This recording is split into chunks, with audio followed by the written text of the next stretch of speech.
Hello friends, নানান ব্যঞ্জনে তোমাদের সকলকে স্বাগত জানাচ্ছি। তো একদিন বিয়েবাড়ির জন্য আমি তোমাদের ব্লগ দিতে পারিনি। তো আজকে যে ঝিঙা বানাবো, তো ঝিঙাটার আমি রেসিপিটা দিচ্ছি, আর সঙ্গে আর কী রান্না করব। আর ওখানে মাংসের জন্য আলু ভেজে নিয়েছি, আর এখানে শস্য পোস্ত আর কাঁচা লঙ্কাটাকে আমি পেস্ট করে নেব। আর ঝিঙাটাকে এভাবে কেটে নিয়েছি, সঙ্গে অল্প ঝিঙার মধ্যে ঢেঁড়স দিয়ে দেবো। আর এখানে হচ্ছে মাংসের জন্য পেঁয়াজ টেয়াজ ভেজে নিচ্ছি। আর এখানে হচ্ছে সব সবজিগুলো কেটে নিয়েছি, ঝিঙা। আর এখন দেখো তেলের মধ্যে আমি দুটো শুকনো লঙ্কা ফোড়ন দিয়ে কালো জিরাটা ফোড়ন দিয়ে নিলাম, দিয়ে এর মধ্যে ঝিঙাগুলোকে দিয়ে দিলাম।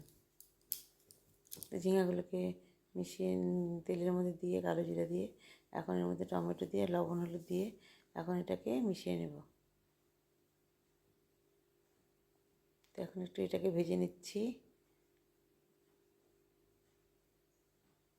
তার মধ্যে কাটা কাঁচা লঙ্কা দিয়ে দিলাম, দিয়ে একটু ঢেকে রেখেছিলাম কিছুক্ষণ। দেখো অনেকটা মজে গেছে।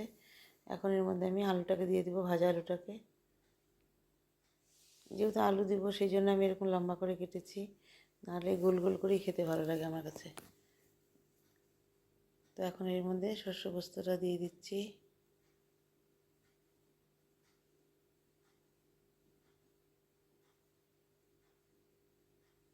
তো শস্য পোস্তটা দিয়ে মিশিয়ে নিয়ে এখন এর মধ্যে আলুগুলোকে দিয়ে দেবো, ভাজা আলুগুলোকে।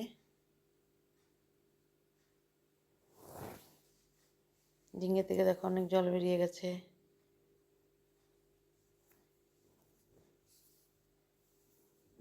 তো আমি একটু ঢেকে দিলাম, ঢেকে দিয়ে ঢাকনা উঠিয়ে এখন আমি আলুগুলোকে দিয়ে দিলাম। আলুটাকে দিয়ে এখন ঝিঙার সাথে মিশিয়ে নেব।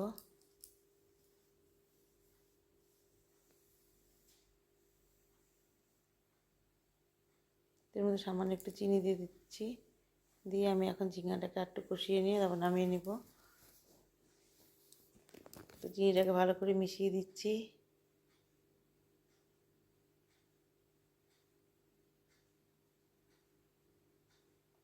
তো এইভাবে আমার ঝিঙা রান্নাটা হয়ে গেল, একটু পরে নামিয়ে নেব। এখানে অল্প করে ডাল বানিয়েছি। ঝিঙাটাকে এইভাবে হয়ে গেছে। এখানে একটু ফিশ ফ্রাই করেছি,